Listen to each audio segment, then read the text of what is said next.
ആഴ്ച വരെ നമുക്ക് ദൈവം കൃപ ചെയ്തു.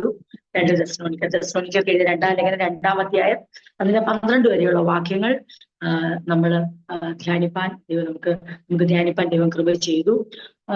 വളരെ ആഴ്ചകളായി നമ്മൾ ആ ഓരോ വാക്യങ്ങൾ എടുത്ത് അതിന്റെ പശ്ചാത്തലങ്ങളെ മനസ്സിലാക്കി കഴിഞ്ഞ ചില ആഴ്ചകളായി നമ്മൾ ധ്യാനിച്ചുകൊണ്ടിരുന്നത് 2-ാം അധ്യായം 2 തെസ്സലോനിക്കർ 2-ാം അധ്യായം അതിന്റെ 3 മുതൽ 12 വരെയുള്ള വാക്യങ്ങളാണ് നമ്മൾ വെളിപ്പാട് പുസ്തകം, ദാനിയേൽ പുസ്തകമൊക്കെ അടിസ്ഥാനമാക്കി അപ്പോസ്തലനായ പൗലോസ് തെസ്സലോനിക്കരുടെ സംശയങ്ങളെ ദൂരീകരിക്കുന്ന ഭാഗങ്ങളാണ് ചില ആഴ്ചകളായി ചിന്തിച്ചുകൊണ്ടിരുന്നത്.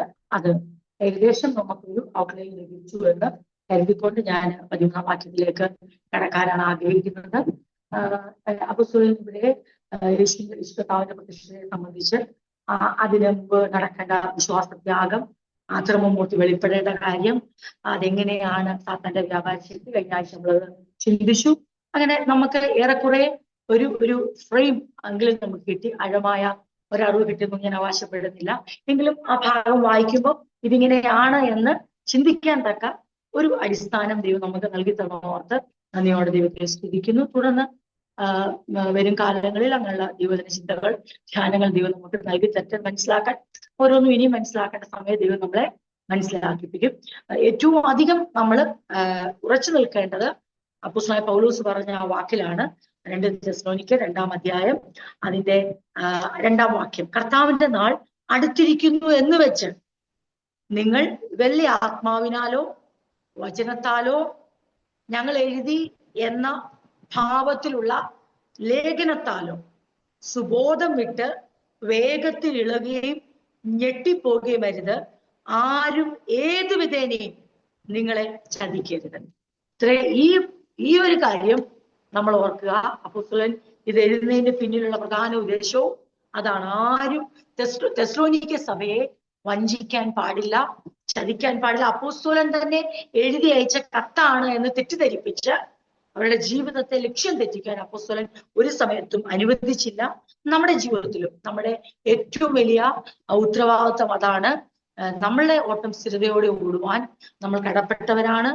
നമ്മളെ ദൈവം നടത്തുന്ന വഴികളെ വ്യക്തമായി മനസ്സിലാക്കിക്കൊണ്ട് നമുക്ക് മുന്നോട്ട് പോകാൻ ദൈവം കൃപ ചെയ്യട്ടെ. എല്ലാ വചന പഠനങ്ങളും നമ്മൾ വഞ്ചിക്കപ്പെടാതിരിക്കാൻ കാരണമാകട്ടെ. വഞ്ചിക്കപ്പെടുവാനല്ല, വഞ്ചിക്കപ്പെടാതിരിക്കാൻ, വിശ്വാസത്യാഗം സംഭവിക്കാതിരിക്കാൻ, ആരും ഒരു വിധേനയും നമ്മളെ ചതിക്കാതിരിക്കാൻ എല്ലാ ദൈവവചന ധ്യാനങ്ങളും നമുക്ക് കാരണമായി തീരട്ടെ എന്ന് ആത്മാർത്ഥമായി ഞാനും ആഗ്രഹിക്കുന്നു. അതിനായി നമ്മളിത് ഒരുക്കിയെടുക്കുന്നല്ലോ. തെസ്സലോനിക്കർക്ക് 2-ാം ലേഖനം ഞാൻ മാസങ്ങൾക്ക് മുമ്പ് അതിന്റെ ഇൻട്രൊഡക്ഷൻ എടുത്തപ്പോൾ ഓൾറെഡി പറഞ്ഞിരുന്നു. അവരുടെ പീഡനങ്ങൾ വർദ്ധിച്ചു. അവർക്ക് യേശുവിന്റെ 2ാമത്തെ വരവിനെ സംബന്ധിച്ച് ചില ആശയക്കുഴപ്പങ്ങൾ ഉണ്ടായി. കർത്താവിന്റെ നാൾ വന്നു കഴിഞ്ഞു, അവരുടെ കഷ്ടങ്ങൾ മാറിയിട്ടുമില്ല എന്ന് ഉള്ള തെറ്റിദ്ധാരണ വരുന്നു. ഇങ്ങനെയുള്ള കാര്യങ്ങളുടെ അടിസ്ഥാനപ്പെടുത്തി കഷ്ടങ്ങളിൽ അവരേറ്റവും സഹിഷ്ണുതയോടെ നിൽക്കുവാൻ അപ്പോസ്തലൻ അവരെ പ്രബോധിപ്പിക്കുകയും അവർക്കുണ്ടായ ആശയക്കുഴപ്പത്തെ ദൂരീകരിക്കുകയും ചെയ്ത കാര്യങ്ങളാണ് ഇതുവരെ നമ്മൾ ചിന്തിച്ചുകൊണ്ടിരുന്നത്. പിന്നെ ഒരു ഭാഗം കൂടെയാണ് പിന്നെ ലേഖനത്തിൽ അടങ്ങിയിരിക്കുന്ന ഒരു പ്രമേയം അല്ലെങ്കിൽ ഒരു സംശയം തീർക്കുന്നത്, അവരെ തിരുത്തുന്നത്. പലരും കർത്താവിന്റെ വരവ് ഏറ്റവും അടുത്തെന്ന് പറഞ്ഞ് അവര് ജോലി ഉപേക്ഷിച്ച് അവര് അലസരായി തീർന്നു. ആ അലസരെ ശാസിക്കുക എന്ന് 1 തെസ്സലോനിക്കർ നമ്മൾ ചിന്തിച്ചപ്പോൾ ഈ 2 തെസ്സലോനിക്കർ 3-ാം അധ്യായത്തിൽ ചില വാക്യങ്ങൾ എടുത്ത് അന്ന് നമ്മൾ ചിന്തിച്ചായിരുന്നു. വാസ്തവത്തിൽ ഈ ഒരു കാര്യം കൂടെ ഈ കത്തിൽ അപ്പോസ്തലനായ പൗലോസ് എഴുതുന്നുണ്ട്. അലസരെ ശാസിക്കുക. കാരണം പലരും കർത്താവ് വരികയാണല്ലോ, കർത്താവിന്റെ നാൾ അടുത്തല്ലോ, അതുകൊണ്ട് ഇനിയിപ്പം പ്രത്യേകിച്ച് ജോലിയൊന്നും ചെയ്യണ്ട എന്ന് ഒരു കൂട്ടർ കരുതുകയും അധ്വാനിക്കുന്നവർക്ക് ജോലി ചെയ്തുകൊണ്ടിരിക്കുന്നവർക്ക് ഈ ജോലി ചെയ്യാത്തവരെ സപ്പോർട്ട് ചെയ്ത് അവരെ കൂടെ നിലനിർത്തേണ്ടതായ അവസ്ഥ വന്നു. അപ്പൊ അങ്ങനെ 2 തരത്തിൽ ആൾക്കാർ അവിടെ ഉണ്ടായിരുന്നു. അവരെ തിരുത്തുക എന്നുള്ള ലക്ഷ്യത്തോടു കൂടെയാണ് തെസ്സലോനിക്കർക്ക് 2-ാം ലേഖനം എഴുതുന്നത്. ഓക്കെ, നമ്മൾ 13-ാം വാക്യം തൊട്ടാണ് നമുക്ക് ചിന്തിക്കേണ്ടത്. അപ്പോസ്തലനായ പൗലോസ് അവരെ തെസ്സലോനിക്ക സഭയെ വളരെ ഹൃദയത്തോട് ചേർത്ത് വെച്ച് ദൈവത്തിന് നന്ദി പറയുന്ന ചില വാക്യങ്ങളാണ്. ഇനി 13, 14, 15 വാക്യങ്ങള്. അതിന്റെ തൊട്ടുമുകളിൽ ദൈവത്തിന്റെ വചനമാകുന്ന സത്യത്തെ സ്നേഹിക്കാതെയും വിശ്വസിക്കാതെയും അനുസരിക്കാതെയും ദൈവം ആ ഭോഷ്ക് വിശ്വസിക്കുമാറ് ദൈവം വ്യാജത്തിന്റെ വ്യാപാര ശക്തി അയക്കുന്നു, അവരെ അതിനെ ഏൽപ്പിച്ചു കൊടുക്കുന്നു. കാരണം അവര് സത്യത്തിൽ വിശ്വസിക്കാതെ അനീതിയിൽ രസിച്ചു. പെട്ടെന്ന് തന്നെ അപ്പോസ്തലൻ തിരിഞ്ഞ് അങ്ങോട്ട് വരികയാണ്.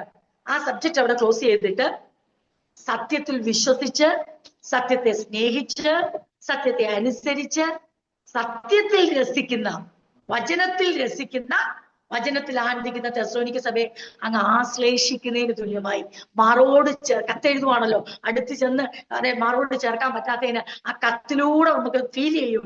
അവരെ മാറോട് ചേർത്ത് പിടിച്ച് ദൈവത്തിന്റെ സകല അനുഗ്രഹങ്ങളും ആശീർവാദങ്ങളും ഹൃദയംഗമായി അവർക്ക് പകരുന്ന ചില വരികളാണ്, വചനങ്ങളാണ് തുടർന്ന് നമുക്ക് വായിക്കാൻ കഴിയുന്നത്. ഞങ്ങളോ കർത്താവിന് പ്രിയരായ സഹോദരന്മാരെ, ദൈവം നിങ്ങളെ ആദ്യം മുതൽ ആത്മാവിന്റെ വിശുദ്ധീകരണത്തിലും സത്യത്തിന്റെ വിശ്വാസത്തിലും രക്ഷയ്ക്കായി തിരഞ്ഞെടുത്തത് കൊണ്ട് നിങ്ങൾ നിമിത്തം ദൈവത്തെ എപ്പോഴും സ്തുതിപ്പാൻ കടപ്പെട്ടിരിക്കുന്നു. ഞങ്ങൾക്ക് നിങ്ങളെ ഓർക്കുമ്പം ദൈവത്തിന് നന്ദി കരയറ്റാതിരിക്കാൻ കഴിയത്തില്ല.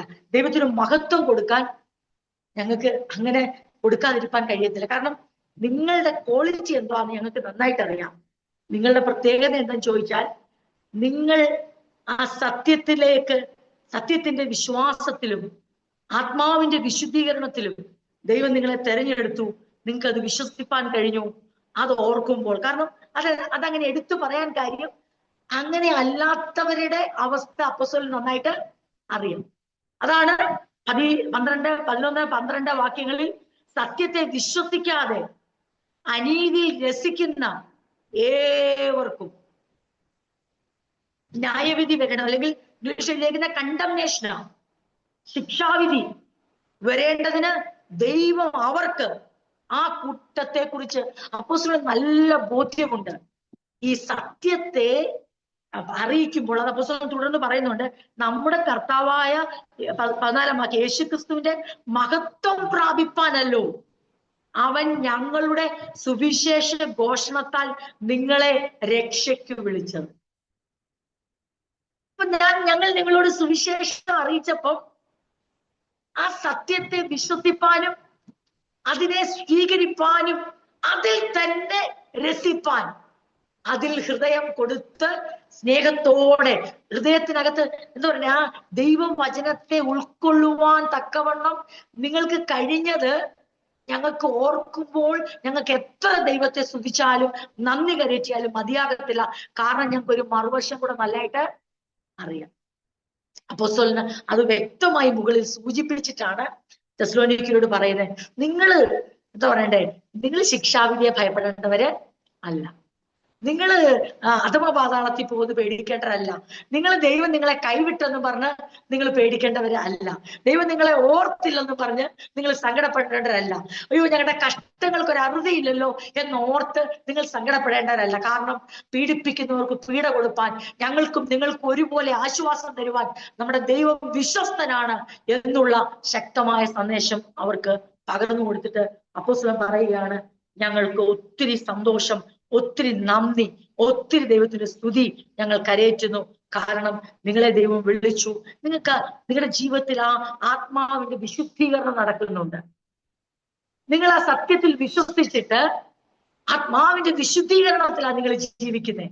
നിങ്ങൾക്ക് വ്യത്യസ്തമായ സ്വഭാവങ്ങൾ ഉണ്ടായിരുന്നു, വ്യത്യസ്തമായ ജീവിത ശൈലികൾ ഉണ്ടായിരുന്നു, നിങ്ങൾ ഒരു കൾച്ചറിന്റെ കീഴിലായിരുന്നു. അത് ഞാൻ തുടക്കത്തിൽ തന്നെ പറഞ്ഞിരുന്നു. മാസിഡോണിയൻ കൾച്ചർ അത്ര മോശമല്ല. കാരണം പാപത്തിൽ രസിക്കുന്ന ഒരു അവിടുത്തെ ആ കൾച്ചർ അനുസരിച്ച് ജീവിക്കുമ്പോൾ അത് പാപമേ അല്ല എന്ന് തോന്നുന്ന രീതിയിൽ സമൂഹ വ്യവസ്ഥിതി നിൽക്കുമ്പോൾ നിങ്ങളൊരു തീരുമാനമെടുത്തു, അവിടെ നടക്കുന്ന ഒരു അനീതിയിലും രസിക്കാതെ നിങ്ങളിൽ ഉൾനട്ടതായ സുവിശേഷ ഘോഷണത്തിലൂടെ നിങ്ങൾ കേട്ട വചനത്തെ നിങ്ങൾ സ്വീകരിച്ച് എങ്ങനെ അത് സത്യമാണെന്ന് അറിഞ്ഞ് നിങ്ങൾ സ്വീകരിച്ചു, നിങ്ങൾ അതിനെ സ്നേഹിച്ചു, കൈക്കൊണ്ടു, നിങ്ങൾക്ക് അതിൽ ആനന്ദിക്കാൻ കഴിഞ്ഞപ്പോൾ നിങ്ങൾക്ക് എന്തിൽ നിന്ന് വിമോചനം ഉണ്ടായി?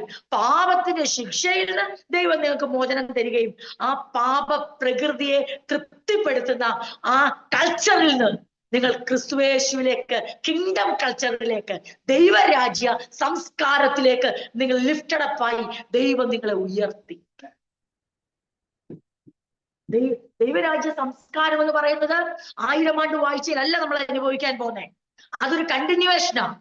അക്ഷരാർത്ഥത്തിൽ അധികാരങ്ങളും വാഴ്ചകളും ഭരണവും കിരീടങ്ങളും എല്ലാം അവിടെ നടക്കുമ്പോൾ തന്നെ ദൈവരാജ്യത്തിന്റെ സംസ്കാരം, ആ കിങ്ഡം കൾച്ചർ, ജീവിത ശൈലി നമ്മൾ എവിടെ നിന്ന് ആരംഭിക്കുമെന്ന് ചോദിച്ചാൽ, യേശു ക്രിസ്തു നമ്മുടെ ഉള്ളിൽ കർത്താവായി വന്നു കഴിയുന്ന നിമിഷം തൊട്ട് ഒരു വ്യക്തി ദൈവരാജ്യ കൾച്ചറിലേക്ക്, സംസ്കാരത്തിലേക്ക് ഉയർന്നു വരികയാണ്.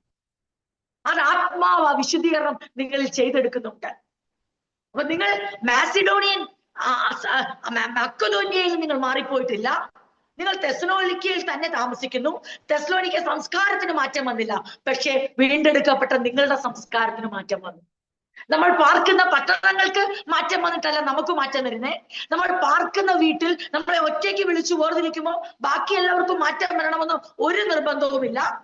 അവർ അവരുടേതായ സംസ്കാരം പിന്തുടരും, ആഘോഷങ്ങൾ പിന്തുടരും, അവർ രസിക്കുന്ന പല മുഖാന്തരങ്ങളുണ്ട്.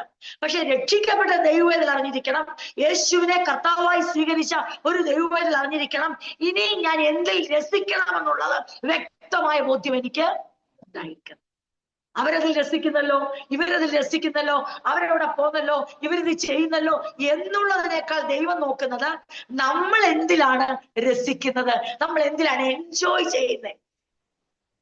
പറയുകയാണ്, നിങ്ങൾ ഓർത്തോണം, ഈവിള് എൻജോയ് ചെയ്യുന്ന, തിന്മയെ ആസ്വദിക്കുന്ന അവർക്ക് വേണ്ടി ദൈവം വെച്ചിരിക്കുന്ന എന്താണെന്ന് വ്യക്തമായി അവരെ പഠിപ്പിച്ചിട്ട് പറയുകയാണ്. പക്ഷെ നിങ്ങളെ കുറിച്ച് ഞങ്ങൾക്ക് ഭയങ്കര പ്രതീക്ഷയും പ്രത്യാശയുമാണ്. കാരണം തെസ്സലോനിക്ക സംസ്കാരം നിങ്ങൾ പൂർണ്ണമായി ഉപേക്ഷിച്ച്, ഏത് സംസ്കാരമാണ്? അവിടുത്തെ മാന്യമായ സംസ്കാരം ഉപേക്ഷിച്ചെന്നല്ല, അവിടുത്തെ അനീതിയുടെ, ആ അധർമ്മത്തിന്റെ സംസ്കാരം നിങ്ങൾ പാടേ വിട്ടിട്ട് നിങ്ങൾ ദൈവരാജ്യത്തിന്റെ ആ നീതിയിലേക്കും സമാധാനത്തിലേക്കും സന്തോഷത്തിലേക്കും നിങ്ങൾ കടന്നു വന്നതുകൊണ്ട് നിങ്ങൾക്കായി കാത്തിരിക്കുന്നത് ക്രിസ്തുയേശുവിന്റെ പ്രത്യക്ഷതയും അവന്റെ മഹത്വവുമാണ്.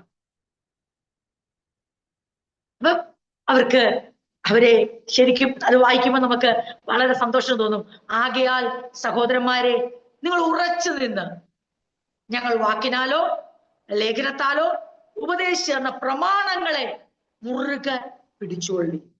നിങ്ങൾ ദൈവം നിങ്ങൾക്ക് നൽകി തരുന്ന ആ സൗണ്ട് ഡോക്ട്രിൻസ്, ആ സത്യത്തെ നിങ്ങൾ മുറുകെ പിടിക്കണം. ആ ടീച്ചിങ് നിങ്ങൾ ഒരിക്കലും വിട്ടുകളയരുത്. ആ ദൈവിക ഉപദേശങ്ങളെ നിങ്ങൾ മുറുകെ പിടിക്കണം. അതിനെ കോംപ്രമൈസ് ചെയ്യുന്ന ഒരു ലൈഫ് സ്റ്റൈല് ആരെല്ലാം ഏതെല്ലാം പട്ടണത്തിൽ നമ്മൾ പാർത്താലും, ഏതെല്ലാം രാജ്യത്ത് നമ്മൾ പാർത്താലും, ആരുടെ കൂടെ ഒക്കെ നമ്മൾ ജോലി ചെയ്താലും, ദൈവം നമുക്ക് വേണ്ടി വെച്ചിരിക്കുന്ന ആ ദൈവിക ഉപദേശങ്ങൾക്ക് വിരുദ്ധമായ ഒരു ലൈഫ് പാറ്റേൺ, ഒരു ജീവിത ശൈലി നാം ഒരിക്കലും അഡോപ്റ്റ് ചെയ്യരുത്. അങ്ങനെ ചെയ്താൽ നമ്മുടെ അവസ്ഥ വളരെ കഷ്ടമായിരിക്കും. നമുക്ക് നല്ലൊരു മാതൃക വെച്ചാണ് യേശു പോയേക്കുന്നത്. അപ്പോസ്തലന്മാർ അവരെയൊക്കെ ജീവിതത്തിലുള്ള വ്യക്തമാണ്. കൊരിന്ത്യ പട്ടണത്തിൽ നിന്ന് കർത്താവ് അനേകരെ വിളിച്ചു വേർതിരിച്ചു. എന്താ പറയണ്ടേ, ഏറ്റവും വലിയ നൂതനമായ സംസ്കാരങ്ങളും ഉള്ള ഗ്രീസ് പ്രദേശത്തിൽ നിന്ന്, തത്വജ്ഞാനികളുടെ നടുവിൽ നിന്ന്, യൂറോപ്യൻ സ്ഥലത്ത് നിന്ന്, യൂറോപ്യൻ സംസ്കാരത്തിൽ നിന്ന്, മക്കദോന്യ സംസ്കാരത്തിൽ നിന്ന്, ഏഷ്യയുടെ സംസ്കാരത്തിൽ നിന്ന് വിവിധ സഭകൾ രൂപീകരിക്കപ്പെട്ടു. ഇവിടെ സഭ വ്യക്തികളെ വിളിച്ചു വേർതിരിച്ചിട്ട് അവരെ നേരെ സ്വർഗത്തിലേക്ക് എടുക്കുകയല്ല ചെയ്യുന്നത്. പിന്നെയോ ഒരു കൗണ്ടർ കൾച്ചറിനെ അവർ ഫേസ് ചെയ്യേണ്ടി വരും. അവർക്കൊരു കൗണ്ടർ കൾച്ചർ ഉണ്ടാകും. കാരണം അതുവരെ ജീവിച്ച ജീവിത ശൈലിയെ ഉൾക്കൊള്ളാൻ കഴിയാതെ വണ്ണം ദൈവികമായ ഹിതത്തിലേക്ക് നമ്മുടെ ജീവിതം മുന്നോട്ട് വെക്കുമ്പോൾ നമ്മൾ വല്ലാതെ പകച്ചു പോകുന്ന സമയങ്ങളുണ്ടാകും. ഇതെന്ത്? അപ്പോൾ നമ്മൾ ഓർത്തോണം, അനീതിയിൽ രസിക്കുന്ന ഏവർക്കും ശിക്ഷാവിധി ഉണ്ട്. ദൈവം അവർക്ക് എന്ത് ചെയ്യുന്നറിയാവോ? ഭോഷ്ക് വിശ്വസിക്കുമാറ് 12-ാം വാക്യം വ്യാജത്തിന്റെ വ്യാപാര ശക്തിയായിരിക്കും. കാരണം അനീതിയിൽ രസിക്കാൻ തുടങ്ങിയാൽ പിന്നെ സത്യത്തെ സ്നേഹിക്കാതിരുന്നാൽ പിന്നെന്തോ സംഭവിക്കാൻ ചോദിച്ചാൽ അവിടെ ഇവിടെ നടക്കുന്ന ഒക്കെ അങ്ങ് സത്യമാണെന്ന് തോന്നും. ആ വ്യാജമായത് കേട്ടുകൊള്ളുക. സത്യമായതിനെ സത്യമായി വിശ്വസിക്കാനും സ്നേഹിപ്പാനും അതിൽ ആനന്ദിക്കാനും നമ്മൾ പരാജയപ്പെട്ടാൽ അസത്യമായതിനെ സത്യമെന്ന് പറഞ്ഞ് വിശ്വസിപ്പാൻ ദൈവം നമ്മളെ ഭോഷ്കിനെ ഏൽപ്പിച്ചു കൊടുക്കും. ഒത്തിരി വൈകും, തിരിച്ചറിയുമ്പോഴത്തേക്ക് ഒത്തിരി വൈകിപ്പോവും. നമ്മൾ ആത്മാർത്ഥമായിട്ടും പ്രാർത്ഥിക്കണം, കർത്താവേ സത്യമായ അങ്ങയുടെ വചനങ്ങളും ഉപദേശങ്ങളും അത് കേട്ട് വിശ്വസിപ്പാനും അതിലെ സ്നേഹിപ്പാനും അതിൽ സന്തോഷിപ്പാനും ഞങ്ങൾക്ക് കൃപ ചെയ്യണേന്ന് നമ്മൾ പ്രാർത്ഥിച്ചാൽ കാലഘട്ടം എത്ര മാറി മറിഞ്ഞോട്ട്, സംസ്കാര ശൂന്യത ഉണ്ടായിക്കോട്ടെ, അതെ കൾച്ചർ കുറെ കൂടെ മോഡേൺ ആയിക്കോട്ടെ, അൾട്രാ മോഡേൺ ആയിക്കോട്ടെ, എന്തെല്ലാം സംഭവിച്ചോട്ട് ദൈവം നമ്മളെ എങ്ങനെ നിർത്തുമെന്നറിയാമോ? സത്യത്തിൽ രസിക്കുന്ന, നീതിയിൽ രസിക്കുന്ന ഏവനെയും നിലനിർത്താൻ തക്കവണ്ണം ദൈവം ശക്തനാണ്. അല്ലാത്തപ്പോൾ മാത്രം നമ്മൾ ഭയപ്പെട്ടാൽ മതി. നമ്മുടെ ഹൃദയം എപ്പോഴെങ്കിലും ചാഞ്ചാടുമ്പോ ഓർത്തോണം, അനീതിയിൽ രസിക്കുന്നവർക്ക് ദൈവം വെച്ചിരിക്കുന്ന ശിക്ഷാവിധിയും ദൈവം അവരെ ഭോഷ്കിന് ഏൽപ്പിച്ചു കൊടുക്കും എന്ന് തിരിച്ചറിഞ്ഞുകൊണ്ട് നമുക്ക് നമ്മളാലാവോളം തെസ്സലോനിക്ക സഭയെ പോലെ, നമ്മളെക്കാളൊക്കെ മോഡേൺ കൾച്ചറിൽ ജീവിച്ചവരാ, അവർക്കൊക്കെ വളരെ വ്യത്യസ്തമായ കൾച്ചറായിരുന്നു. ആ സമൂഹത്തിൽ നിലനിൽക്കാൻ വലിയ പ്രയാസമായിരുന്നു. നമ്മൾ പലപ്പോഴും പറയും അതിന് വിളിച്ചിട്ട് അവിടെ പോയില്ലേ, അവര് പിണങ്ങത്തില്ലേ, ഇത് ചെന്നില്ലേ, അവര് പിണങ്ങത്തില്ലേ, ബന്ധങ്ങൾ എങ്ങനെ നിലനിൽക്കും? എന്റെ പ്രിയരെ, ഞാനൊരു കാര്യം പറയാം, ദൈവരാജ്യ സംസ്കാരത്തെ വെടിഞ്ഞിട്ട് ഒരു ബന്ധങ്ങളെ നിലനിർത്താൻ ശ്രമിച്ചാൽ ആ ബന്ധവും പോവും, ദൈവത്തിന്റെ ശിക്ഷാവിധിയെ നേരിടേണ്ടി വരും. അതിനേക്കാൾ എത്രയോ നല്ലതാ ദൈവരാജ്യത്തിന്റെ കൾച്ചറിൽ ജീവിക്കാൻ നമ്മളെ ഏൽപ്പിച്ചു കൊടുത്താൽ ആ ബന്ധത്തെ നിലനിർത്താൻ ദൈവത്തിന് കഴിയും. ദൈവത്തിന്റെ അനുഗ്രഹങ്ങൾ ധാരാളമായി പ്രാപിപ്പാനും കഴിയും. അതുകൊണ്ട് ഒരു കാലഘട്ടത്തിലും നമുക്ക് കൾച്ചറിനെ പരാതി പറഞ്ഞ്, എക്സ്ക്യൂസ് പറഞ്ഞ്, ഒഴിവഴി പറഞ്ഞ് നമുക്ക് രക്ഷപ്പെടാമെന്ന് നമ്മൾ ഒരിക്കലും കരുതണ്ട. കാരണം കർത്താവിന് സാക്ഷികളുടെ വലിയൊരു സമൂഹം തന്നെയുണ്ട്. കൗണ്ടർ കൾച്ചറിൽ ജീവിച്ച് ദൈവരാജ്യത്തിന്റെ സംസ്കാരത്തെ പിന്തുടർന്ന് അവരുടെ ഓട്ടം ഓടി തികച്ച വലിയൊരു സമൂഹം, സാക്ഷികളുടെ സമൂഹം ദൈവസ്ഥലുണ്ട്. അവിടെ അവരെ വെച്ച് നമ്മളെ ന്യായം വിധിക്കാൻ ഒരിക്കലും ഇടവരുന്നില്ല. അതിനേക്കാൾ ചെറിയ കാര്യങ്ങൾ വരുമ്പോൾ നമ്മൾ അതിനെ വലുതായി കണ്ടാൽ അയ്യോ കഷ്ടം, നമുക്ക് അങ്ങനെ സംഭവിക്കാതിരിക്കട്ടെ, നമുക്കൊരു തീരുമാനമെടുക്കാം. ഞങ്ങൾ അപ്പോസ്തലനായ പൗലോസ് തെസ്സലോനിക്ക സഭയോട് പറഞ്ഞ പോലെ ഞങ്ങൾ ഉറച്ചു നിൽക്കും. ആകയാൽ സഹോദരന്മാരെ, നിങ്ങൾ ഉറച്ചു നിന്ന് ഞങ്ങൾ വാക്കിനാലോ ലേഖനത്തിനാലോ ഉപദേശിച്ച് തന്ന ഉപദേശങ്ങളെ, പ്രമാണങ്ങളെ മുറുകെ പിടിച്ചോളി. നമ്മുടെ കർത്താവായ യേശുക്രിസ്തു താനും നമ്മെ സ്നേഹിച്ച് നിത്യാശ്വാസവും നല്ല പ്രത്യാശയും കൃപയാലെ നൽകിയിരിക്കുന്ന നമ്മുടെ പിതാവായ ദൈവവും നിങ്ങളുടെ ഹൃദയങ്ങളെ ആശ്വസിപ്പിച്ച് എല്ലാ നല്ല പ്രവൃത്തിയിലും വാക്കിലും സ്ഥിരപ്പെടുത്തുമാറാകട്ടെ.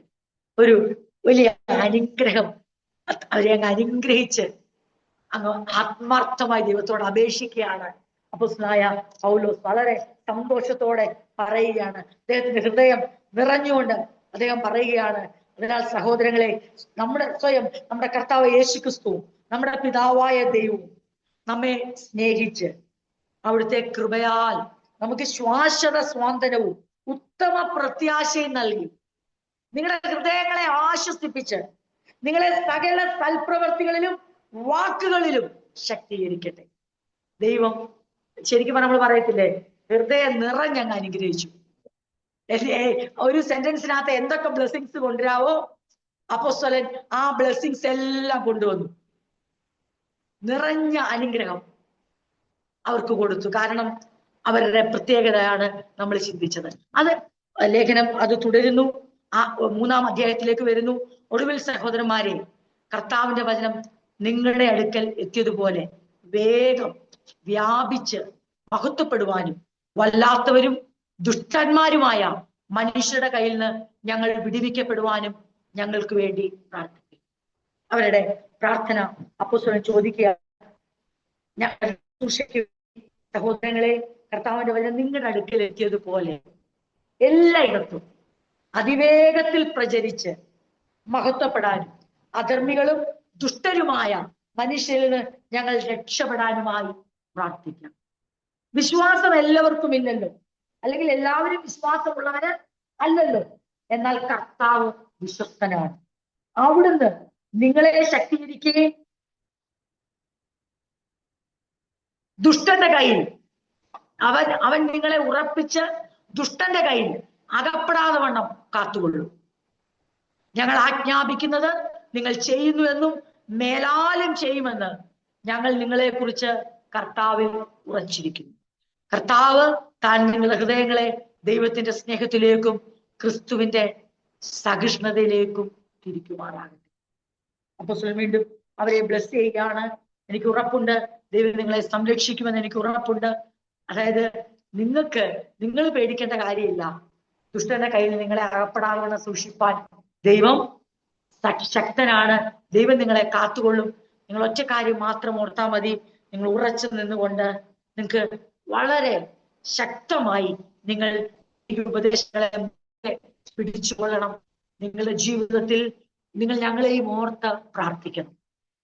ഞങ്ങളും കർത്താവിന്റെ വചനം നിങ്ങളുടെ അടുത്ത് എത്തിയപ്പോൾ നിങ്ങളിൽ നിന്നുണ്ടായ ആ പ്രതികരണം പോലെ തന്നെ ഇനി ഞങ്ങൾ പോകുന്നിടത്തൊക്കെയും ദൈവത്തിന്റെ വചനം പങ്കുവെക്കുമ്പോൾ അത് വേഗത്തിൽ വ്യാപിച്ച് അത് മഹത്വപ്പെടണം. ആ വചനങ്ങള് മഹത്വപ്പെടുക എന്ന് ഉദ്ദേശിക്കുമ്പോൾ അതിന്റെ അർത്ഥം അവരത് വിശ്വസിക്കുകയും അവരത് സ്വീകരിക്കുകയും അങ്ങനെ ദൈവത്തിന്റെ നാമം മഹത്വപ്പെടുകയും അവർക്കും ആ മഹത്വം പ്രാപിക്കാൻ കഴിയുകയും ചെയ്യണം. അതിനുവേണ്ടി നിങ്ങൾ ആത്മാർത്ഥമായി പ്രാർത്ഥിക്കണം. ഞങ്ങളെ ഓർത്ത് പ്രാർത്ഥിക്കുമ്പോൾ നിങ്ങൾ ഓർക്കണം, ഈ യാത്രയിൽ ഞങ്ങൾക്ക് അനവധി പ്രതികൂലങ്ങളുണ്ട്. എല്ലായ്പ്പോഴും ഈ സുവിശേഷ ഘോഷണത്തിൽ ഈ ശുശ്രൂഷയിൽ ഞങ്ങൾ യാത്ര ചെയ്യുമ്പോൾ എല്ലാം നല്ലവരായ ആൾക്കാരിലൂടെ അല്ല, നേരിട്ടല്ല ഞങ്ങൾ യാത്ര ചെയ്യുന്നത്. വ്യത്യസ്തമായ വ്യക്തികൾ, വ്യത്യസ്ത സ്വഭാവമുള്ളവർ, വിശ്വാസികൾ എന്ന് പറഞ്ഞുകൊണ്ട് വിശ്വാസം ഇല്ലാത്തവരുമുണ്ട്. അതെ, യഥാർത്ഥമായി അതെ. അതുകൊണ്ട് അപ്പോസ്തലൻ പലപ്പോഴും പറയുന്നത്, പലരും ദൈവസഭയുടെ ആ ക്രിസ്തുവിലുള്ള സ്വാതന്ത്ര്യത്തെ ഉറ്റുനോക്കുന്ന പലരുണ്ട്. വീണ്ടും അന്യത ഉപദേശിക്കുന്നവരുണ്ട്. വ്യത്യസ്തമായ ആൾക്കാർ അകത്ത് പുറത്തുണ്ട്. ക്രൂശിന് ശത്രുക്കളായിട്ടുള്ളവരുണ്ട്. അത് നമുക്കറിയാലോ. ക്രൂശിന് ശത്രുക്കൾ എന്ന് പറഞ്ഞാൽ അർത്ഥം ഓർത്തോണം. അവിടെ ഉദ്ദേശിക്കുന്നത് സുവിശേഷ വിരോധികളെ അല്ല, പിന്നെയോ പരിച്ഛേദനയുടെ ഏറ്റെങ്കിലേ ക്രൂശിലൂടെ മാത്രമല്ല രക്ഷ, പിന്നെയോ പരിച്ഛേദനയും കൂടെ ഏറ്റെങ്കിലേ രക്ഷ പൂർണ്ണമാകത്തുള്ളൂ. കാരണം ക്രൂശ് നിമിത്തമുള്ള പീഡനം വേണ്ട, പരിച്ഛേദന ഇവിടെ പറഞ്ഞാൽ യഹൂദന്മാരെ പ്രീണിപ്പിക്കാം എന്ന് കരുതിയുള്ള ആൾക്കാരെയാണ് പറയുന്നത് ക്രൂശിന് ശത്രുക്കൾ. അപ്പോസ്തലൻ പറയുന്നു, എനിക്കൊരു കാര്യം പറയാനുണ്ട്. ഗലാത്യലേഖനത്തിൽ പറയുന്നതാണ്, ഞാൻ കർത്താവിന്റെ ക്രൂശിലല്ലാതെ വേറൊന്നിലും ഞാൻ പ്രശംസിക്കത്തില്ല. കാരണം ക്രൂശിലേക്ക് നോക്കിയിട്ട് പിന്നെ പരിച്ഛേദനയും കൂടെ ചേർത്തല്ല എന്റെ നീതീകരണം ഇരിക്കുന്നത്. ആ ക്രൂശിൽ തന്നെയാണ് ക്രിസ്തുയേശുള്ള വിശ്വാസത്താലാണ് എന്റെ നീതീകരണം മുഴുവനായിരിക്കുന്നത്. അതിന് വിരുദ്ധമായി ഏത് ഉപദേശമായിട്ട് ആര് വന്നാലും നിങ്ങൾ അവരെ തിരിച്ചറിയുക, ഉപദേശങ്ങളെ മുറുകെ പിടിക്കുക. ഞങ്ങൾ യാത്ര ചെയ്യുന്ന യാത്രകളിൽ ഞങ്ങൾക്ക് ദുഷ്ടന്മാരെ നേരിടേണ്ടതായിട്ട് വരും, വല്ലാത്തായ ആൾക്കാരുടെ നേരിടേണ്ടതായിട്ട് വരും. അവരുടെ കയ്യിൽ നിന്ന് ഞങ്ങൾ വിടുവിക്കപ്പെടുവാനും ഞങ്ങൾക്ക് വേണ്ടി പ്രാർത്ഥിക്കും. വിശ്വാസം എല്ലാവർക്കും ഇല്ലല്ലോ, കർത്താവോ വിശ്വസ്തൻ. ഒരു കാര്യം അപ്പോസ്തലൻ അങ്ങോട്ടും ഇങ്ങോട്ടും കൈമാറുന്നു. എന്താ ചോദിച്ചാൽ, ഞങ്ങൾ വിശ്വസിക്കുന്നു ഞങ്ങളെ വിടുവിപ്പാൻ ദൈവം ശക്തനാണ്. എന്താ ഞങ്ങൾക്ക് ഉറപ്പ്? കാരണം ഞങ്ങളെ അവന്റെ വേലയ്ക്ക് വിളിച്ചു വേർതിരിച്ച ദൈവം വിശ്വസ്തനാണ്. We rely on the faithfulness of God.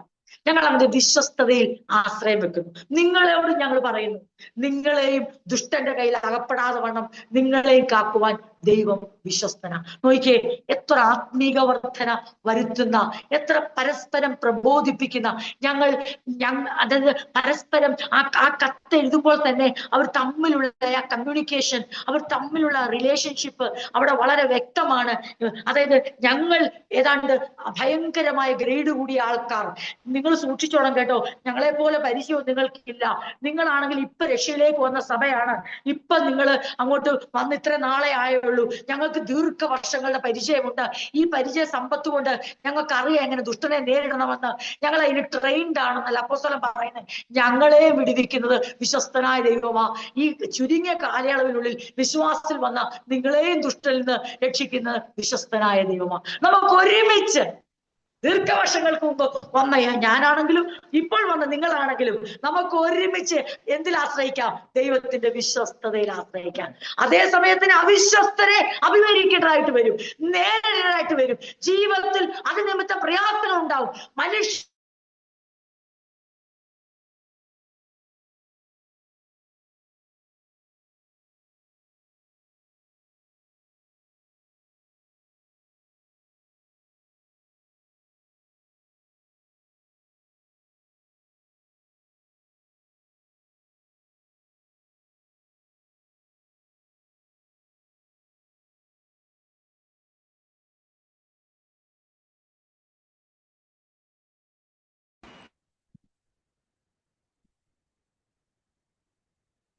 ഇടയ്ക്ക് ലൈൻ ഡിസ്കണക്ട് ആയി, അതുകൊണ്ടാണ് പോയത്. അപ്പൊ നമുക്ക് ആ ദൈവത്തിന്റെ വിശ്വസത്തെ വർണ്ണിക്കുവാൻ ആർക്കാണ് യോഗ്യത ചോദിച്ചാൽ ആർക്കാ യോഗ്യത? വിശ്വാസത്തിന്റെ സത്യത്തിൽ വിശ്വസിക്കുകയും സത്യവചനത്തെ അനുസരിക്കുകയും സത്യവചനത്തിൽ സന്തോഷിക്കുകയും ചെയ്യുന്നവർക്കാണ് ദൈവത്തിന്റെ വിശ്വസ്തത പരിചയം പലകയുമായിരിക്കുന്നു. സ്വന്തം വഴികളിൽ നടന്നിട്ട് ഒടുവിൽ എല്ലാം തോറ്റ് തുന്നം പാടി പരാജയപ്പെട്ട് പാടാനും പറയാനുള്ളതല്ല ദൈവത്തിന്റെ വിശ്വസ്തത. അവർക്ക് വ്യക്തമായിട്ട് അറിയാനുള്ളൂ. കാരണം അവർക്ക് ആശ്രയിപ്പാൻ അത് മാത്രമേ ഉള്ളൂ.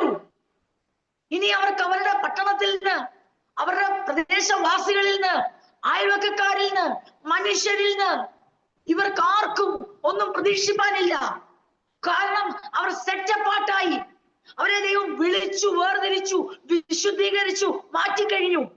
ഇനി അവർക്ക് ആശ്രയിപ്പാൻ അവരുടെ ദൈവവും ആ ദൈവത്തിന്റെ വിശ്വസ്തത മാത്രമേ ഉള്ളൂ. അവന്റെ വരവ് വരെ അവരുടെ മുമ്പിൽ ദുഷ്ടന്റെ കയ്യിൽ അകപ്പെടാതെ വണ്ണം, ദുഷ്ട മനുഷ്യരാൽ നിന്ന് വിടുവിക്കപ്പെടുവാൻ തക്കവണ്ണം ഈ വേല തികയ്ക്കുവാൻ, ജീവിതം നയിക്കുവാൻ, ദൈവേഷ്ടം ചെയ്യുവാൻ, ദൈവത്തിൽ രസിപ്പാൻ അവർക്ക് മറ്റൊരു മാർഗമില്ല. അവർക്ക് ആശ്രയിപ്പാൻ മനുഷ്യരാരുമില്ല, അയൽവാസികൾ ആരുമില്ല, അവർക്ക് പ്രതീക്ഷിപ്പാൻ മറ്റൊരു ഇടമില്ല. കാരണം അവർ താമസിക്കുന്നത് തെസ്സലോനിക്ക പട്ടണത്തിലാണെങ്കിലും അപ്പോസ്തലൻ ഇപ്പൊ കൊരിന്ത്യ പട്ടണത്തിലാണെങ്കിലും അവരെ സംബന്ധിച്ച് അവരുടെ ആശ്രയം സ്വർഗത്തിലെ ദൈവം. അവർക്ക് ഒരു പിടിപാടുകളുമല്ല വലുത്. അവർക്ക് ഒരു മുതിർന്ന നേതാക്കന്മാരല്ല അവരുടെ ആശ്രയം, ലോകത്തിലെ ആരുമല്ല. അവിടെ അപ്പോസ്തലൻ പറയുന്നു, നിങ്ങളോട് ഞാൻ പറയാം, ദൈവവിശ്വസ്തൻ, ആ ദൈവം ഞങ്ങൾക്കും വിശ്വസ്തൻ. ദൈവം നിങ്ങളെയും കാക്കും, ഞങ്ങളെയും കാക്കും. അതുകൊണ്ട് നിങ്ങൾ ഞങ്ങൾക്ക് വേണ്ടി പ്രാർത്ഥിക്കണം. ഞങ്ങൾ ഹൃദയംഗമായി നിങ്ങൾക്ക് വേണ്ടി പ്രാർത്ഥിക്കുന്നു.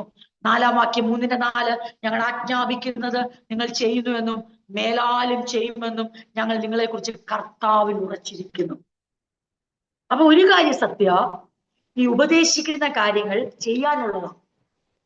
ഉപദേശത്തെ മുറുകെ പിടിക്കുക എന്ന് പറയുമ്പോൾ അതിന്റെ അർത്ഥം എന്തെന്ന് ചോദിച്ചാൽ, ഞങ്ങൾ കൽപ്പിക്കുന്ന കാര്യങ്ങൾ നിങ്ങൾ അനുസരിക്കുന്നുണ്ടെന്നും അങ്ങനെ തന്നെ തുടർന്നും അനുസരിക്കുമെന്നും കർത്താവിൽ ഞങ്ങൾക്ക് ഉത്തമ ബോധ്യമുണ്ട്. കർത്താവ് നിങ്ങളുടെ ഹൃദയങ്ങളെ ദൈവസ്നേഹത്തിലേക്കും ക്രിസ്തുവിന്റെ സഹനശക്തിയിലേക്ക് നയിക്കട്ടെ. അപ്പം ഉപദേശിക്കുന്ന കാര്യങ്ങൾ മുറുകെ പിടിക്കുക എന്ന് പറഞ്ഞാൽ, ഈ പലപ്പോഴും പ്രമാണങ്ങളെ മുറുകെ പിടിക്കുക എന്ന് പറഞ്ഞാൽ അതൊരു എന്താ പറയണ്ടേ, ഒരു പ്രാക്ടിക്കൽ അല്ലാത്ത, ഇംപ്ലിമെന്റ് ചെയ്യാൻ കഴിയാത്ത, പ്രായോഗികമല്ലാത്ത ഒരു കാര്യമല്ല. മറിച്ച് എന്താണോ ഞങ്ങൾ നിങ്ങൾക്ക് ഉപദേശിച്ചു തന്നത് അത് നിങ്ങളുടെ ജീവിതത്തിൽ നിങ്ങൾ പ്രാവർത്തികമാക്കാനുള്ളതാണ്. അങ്ങനെ പ്രാവർത്തികമാക്കുക. കർത്താവ് ഞങ്ങൾ ആജ്ഞാപിക്കുന്നത് നിങ്ങൾ ചെയ്യുന്നുവെന്നും മേലാലും ചെയ്യുമെന്ന് ഞങ്ങൾ നിങ്ങളെ കുറിച്ച് കർത്താവിൽ ഉറച്ചിരിക്കുന്നു. കർത്താവ് താൻ നിങ്ങളുടെ ഹൃദയങ്ങളെ ദൈവത്തിന്റെ സ്നേഹത്തിലേക്കും ക്രിസ്തുവിന്റെ സഹിഷ്ണുതയിലേക്കും തിരിക്കുമാറാകട്ടെ. ക്രിസ്തുവിന്റെ സഹനശക്തിയിലേക്ക് നിങ്ങളുടെ ഹൃദയം തിരിയണം. ദൈവത്തിന്റെ സ്നേഹത്തിലേക്കും തിരിയണം. ക്രിസ്തുവിന്റെ ആ സഹിഷ്ണുത അത് നമ്മുടെ ഹൃദയങ്ങളിൽ പ്രകാശിക്കുമ്പോഴാണ് നമ്മുടെ ജീവിതത്തിന് ശരിക്കും വലിയ രൂപാന്തരം ഉണ്ടാകുന്നത്. നമ്മുടെ സഹനശക്തിക്ക് വ്യക്തമായ ഒരു ലിമിറ്റേഷൻ ഉണ്ട്, ഒരു പരിമിതിയുണ്ട്, ഒരു കൃത്യമായ അളവുണ്ട്. അത് കഴിയുമ്പോൾ നമ്മൾ അസഹിഷ്ണർ ആകും. പക്ഷെ ക്രിസ്തുവിന്റെ സഹനശക്തി നമ്മളിലേക്ക് നമ്മളെ നയിച്ചാൽ അത് അൺലിമിറ്റഡ് ആണ്. ഏത് കാലത്തും എപ്പോഴും ദൈവത്തിന്റെ ആ ക്രിസ്തുവിന്റെ സഹിഷ്ണുത നമ്മളെ മുൻപോട്ട് നയിക്കുക തന്നെ ചെയ്യും. ആ സഹിഷ്ണുത തെസ്സലോനിക്ക സഭയ്ക്ക് ആവശ്യമെന്ന് അറിഞ്ഞുകൊണ്ട് അപ്പോസ്തലൻ അവരെ ആശീർവദിക്കുകയാണ്.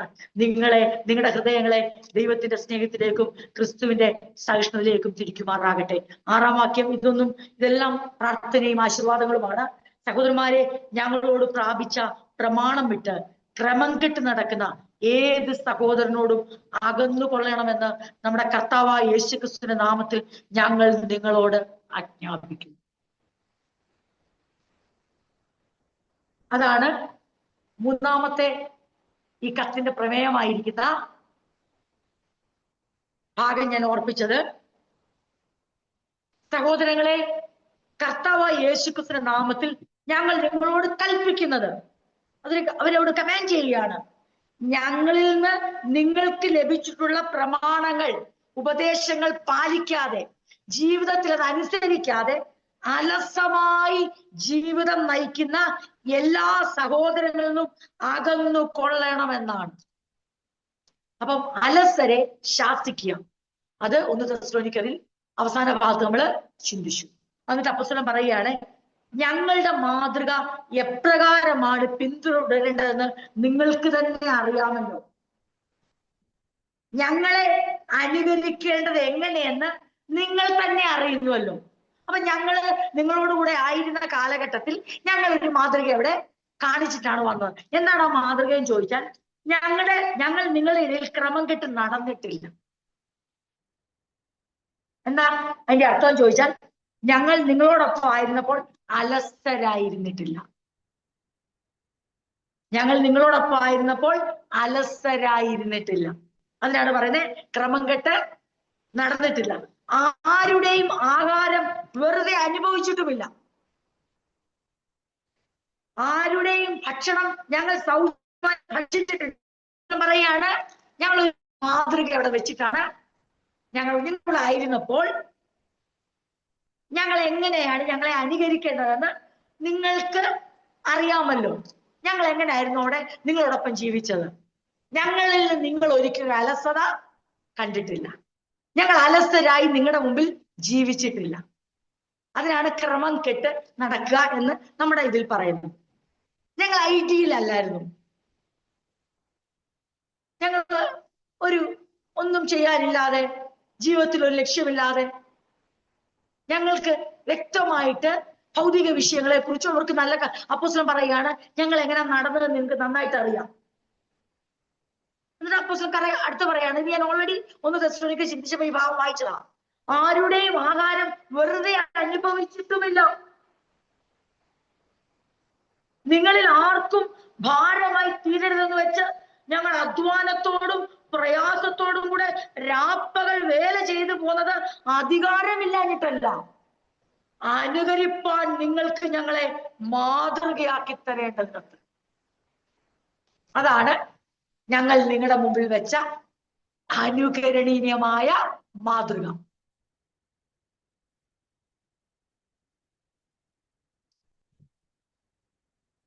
മറിച്ച് നിങ്ങളിൽ ആർക്കും ഭാരമാകാതിരിക്കേണ്ടതിന് ഞങ്ങൾ രാവും പകലും കഠിനാധ്വാനം ചെയ്ത് പണിയെടുത്തു. എന്നിട്ട് അടുത്ത വാക്ക്, ഞങ്ങൾക്ക് അധികാരമില്ലാഞ്ഞിട്ടല്ലെന്ന് പറയുമ്പോ എന്ത് കാര്യ പറയുന്നറിയാമോ? സഹായം സ്വീകരിക്കാനുള്ള അവകാശം ഞങ്ങൾക്ക് ഇല്ലാതിരുന്നുകൊണ്ടല്ല, നിങ്ങൾ ഞങ്ങളെ പുലർത്തുവാനും ഞങ്ങൾക്ക് ഭക്ഷണം തരുവാനും ഞങ്ങളെ സഹായിപ്പാനും സുവിശേഷത്താൽ ഉപജീവനം കഴിപ്പാനും ഞങ്ങൾക്ക് അവകാശമുണ്ട്. പക്ഷേ ആ അവകാശം ഞങ്ങൾക്ക് ഉണ്ടായിരുന്നിട്ടും, സഹായം സ്വീകരിക്കാനുള്ള അവകാശം ഞങ്ങൾക്കുണ്ടായിരുന്നിട്ടും ഞങ്ങൾ ആ അവകാശം എടുക്കാതെ പിന്നെയോ നിങ്ങൾക്ക് പിന്തുടരാനായി ഒരു മാതൃക നൽകാനാണ് ഞങ്ങൾ അങ്ങനെ ചെയ്തത്. എന്നിട്ട് അടുത്ത വാക്ക്, വേല ചെയ്യുവാൻ മനസ്സില്ലാത്തവൻ തിന്നുകയും അരുത് എന്ന് ഞങ്ങൾ നിങ്ങളോട് ഇരിക്കുമ്പോൾ തന്നെ ആജ്ഞാപിച്ചിട്ടുണ്ടല്ലോ. ഞങ്ങൾ നിങ്ങളോടൊപ്പം ആയിരുന്നപ്പോൾ ജോലി ചെയ്യുവാൻ മനസ്സില്ലാത്തവൻ ഭക്ഷിക്കരുത് എന്നൊരു കൽപ്പന നിങ്ങൾക്ക് നൽകിയിരുന്നല്ലോ. എന്താ ഇത് പറയാൻ കാര്യം ചോദിച്ചാ, അപ്പോസ്തലൻ പറയുകയാണ്, നിങ്ങളുടെ ഇടയിൽ ചിലർ അലസരായി ജീവിത ലക്ഷ്യമില്ലാതെ അധ്വാനിക്കാതെ കർത്താവ് ഇപ്പോൾ തന്നെ വരുമെന്ന് പറഞ്ഞ്, എന്നാൽ കുറെ ആൾക്കാർ കഠിനാധ്വാനം ചെയ്യുകയും ചെയ്തിട്ട് അവർക്ക് ഭാരമായി തീരുമ്പോൾ ഞങ്ങൾക്ക് ഉറപ്പുണ്ട് ഞങ്ങളുടെ ഉപദേശ പശവ് കൊണ്ടല്ല, ഞങ്ങളുടെ ജീവിത പശവ് കൊണ്ടുമല്ല, ഞങ്ങൾ ഉപദേശിച്ചതും കറക്റ്റാണ്, ഞങ്ങൾ നിങ്ങളുടെ മുമ്പിൽ ജീവിച്ചതും അങ്ങനെ തന്നെയാണ്. പിന്നെ നിങ്ങളിൽ ചിലർ ഇങ്ങനെ ജീവിക്കുന്നെങ്കിൽ അതിന്റെ ഉത്തരവാദി ഞങ്ങളല്ല, പക്ഷെ വീണ്ടും ഞങ്ങൾ തിരുത്താൻ തയ്യാറാണ്. അപ്പോസ്തലനിലൂടെ വന്നപ്പം ഇങ്ങനല്ലേ ജീവിച്ച് അവരത് കണ്ടല്ലേ എന്ന് പറയാൻ ആർക്കും പറ്റത്തില്ല. മറിച്ച് ഞങ്ങൾ അനുകരിക്കാൻ യോഗ്യമായ ഒരു മാതൃക നിങ്ങൾക്ക് വെച്ചു. എങ്ങനെ വെച്ചത്? നിങ്ങളുടെ കയ്യിൽ നിന്ന് സഹായം മേടിക്കാൻ എല്ലാ അധികാരവും അവകാശവും സുവിശേഷം അറിയിക്കുന്നത് ഞങ്ങൾക്കുണ്ടെന്ന് ദൈവത്തിന്റെ വചനം അനുശാസിക്കുമ്പോൾ അത് വേണ്ട എന്ന് വെച്ച് രാവും പകലും കഠിനാധ്വാനം ചെയ്ത് ഞങ്ങൾ ഭക്ഷണത്തിനുള്ള വക കണ്ടെത്തി നിങ്ങൾക്കാർക്കും ഭാരമായി തീരാതിരിപ്പാൻ ഞങ്ങൾ വേല ചെയ്തു. എന്നിട്ട് ഒരു കാര്യം കൂടെ ഞങ്ങൾ പറഞ്ഞു, വേല ചെയ്യാത്തവൻ ഭക്ഷിക്കരുതെന്നും കൂടെ കൽപ്പിച്ചുവല്ലോ.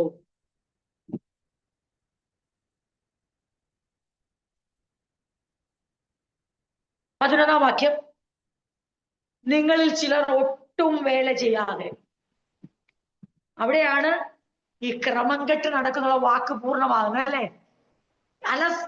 അവിടെയാണല്ലോ സമയം കൂടുതലും ലക്ഷ്യമില്ലാതെ വരുമ്പോൾ പിന്നെ അടുത്ത കാര്യമാണ് എഴുതിയിരിക്കുന്നത്.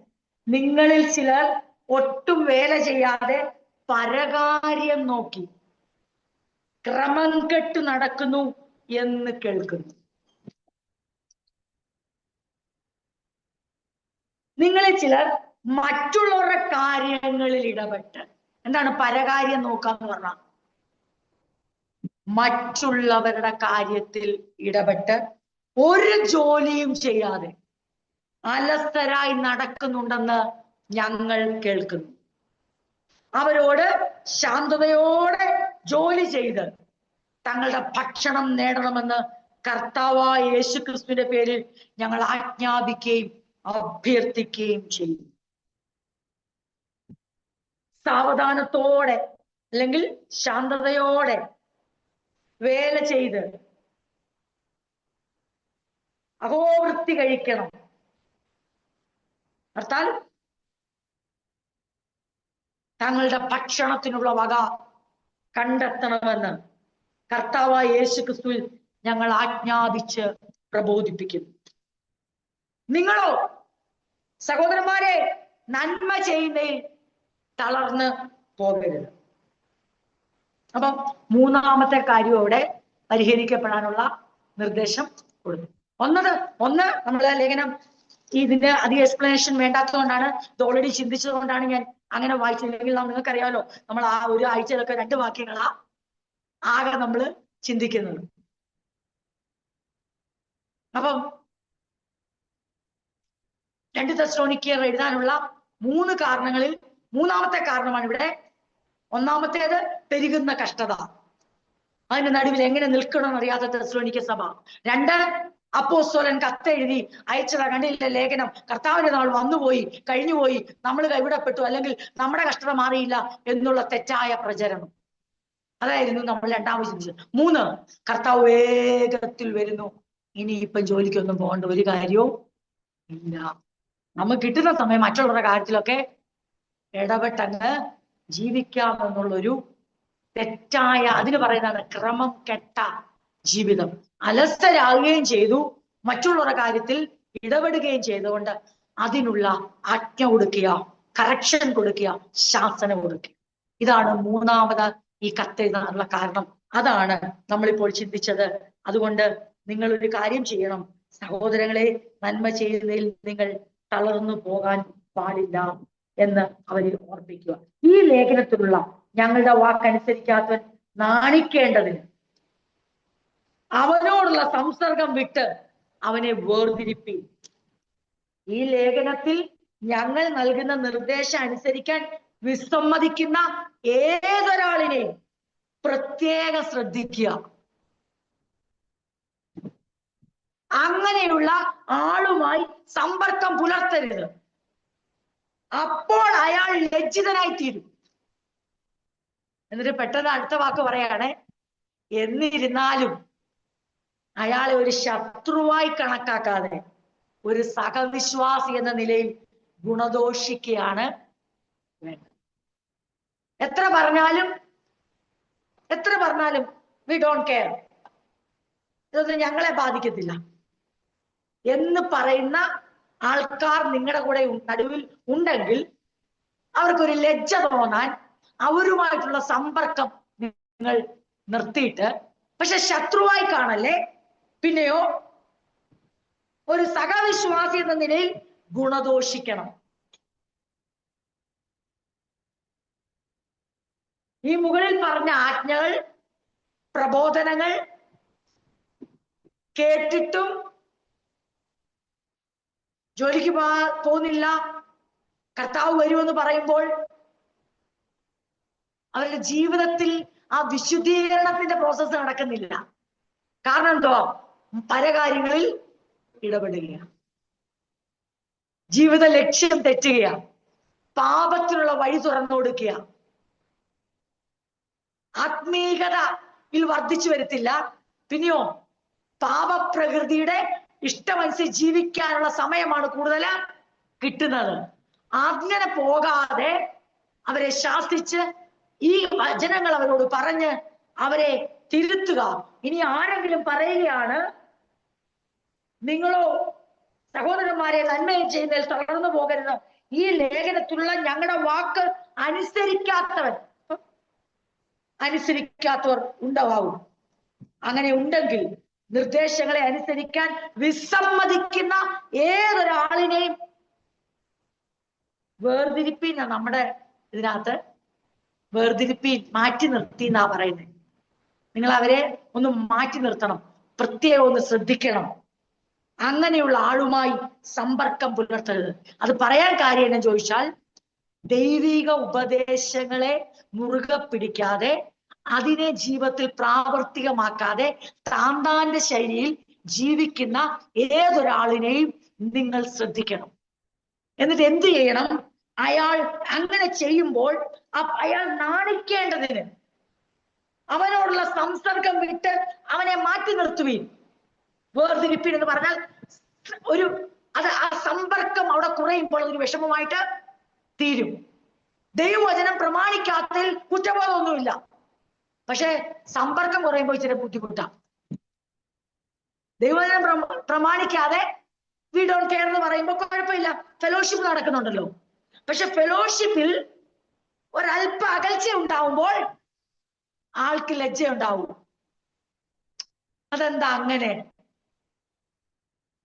പക്ഷെ ഒരു കാര്യം ഓർത്തോണം, എന്നിരുന്നാലും അയാളെ ഒരു ശത്രുവായി കാണാതെ ഒരു സഹവിശ്വാസി എന്ന നിലയിൽ ഗുണദോഷിക്കുകയാണ് വേണ്ടത്, ബുദ്ധി ഉപദേശിക്കുകയാണ് വേണ്ടത്. സമാധാനത്തിന്റെ കർത്താവായവൻ താൻ നിങ്ങൾക്ക് എല്ലായ്പ്പോഴും സകല വിധത്തിലും സമാധാനം നൽകുമാറാകട്ടെ.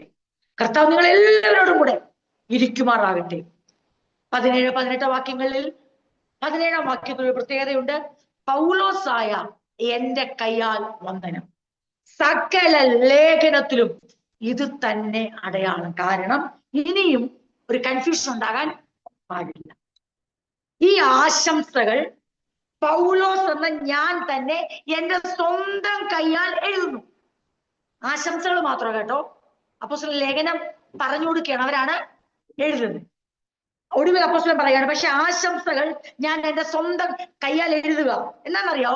എന്റെ എല്ലാ ലേഖനത്തിലുമുള്ള തിരിച്ചറിയൽ അടയാളം ഇത് തന്നെ. ഇനി നിങ്ങളെ ആരും തെറ്റിദ്ധരിപ്പിക്കാൻ എന്റെ കൈയക്ഷരത്തിൽ തന്നെ ഞാൻ ആശംസകൾ എഴുതുകയാണ്.